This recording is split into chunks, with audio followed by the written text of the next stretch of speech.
Hi everyone and welcome to kitchen experiment number 2, and this time we're going to show you how convection works. Convection only works where you've got particles that can move around, so in gases and in liquids, and together those are known as fluids.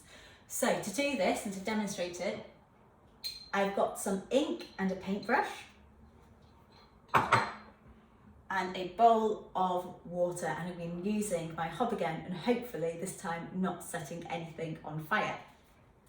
So at the minute I'm just heating my water and you can see I've got the burner on the right hand side, so it's the right hand side of the water that's getting heated, but eventually if we left it, that whole bowl of water would get heated, and that's why it's classified as a type of heat transfer. So I've got my paintbrush and it's got a load of ink on, and I'm going to put that ink, I'm going to wait for a little bit, I'm going to put a little bit of ink down here on the right hand side, and hopefully by doing that you'll be able to see how that ink starts to spread. So you can see at the bottom there, that ink is being pulled over to the right hand side. I promise I've not mixed the water, I've not done anything. You can see it's going over to the right.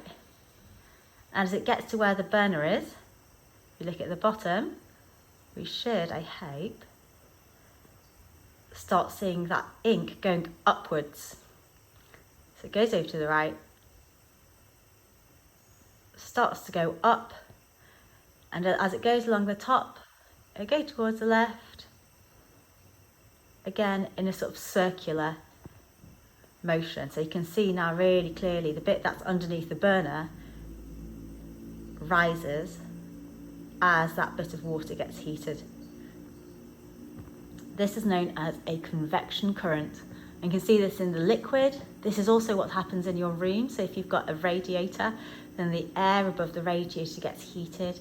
That hot air will rise until it gets towards the ceiling, so pass along the ceiling, start to cool, will start dropping down again. And then because you've got sort of vacuum sort of thing, you end up with this circular motion of those particles going around your room.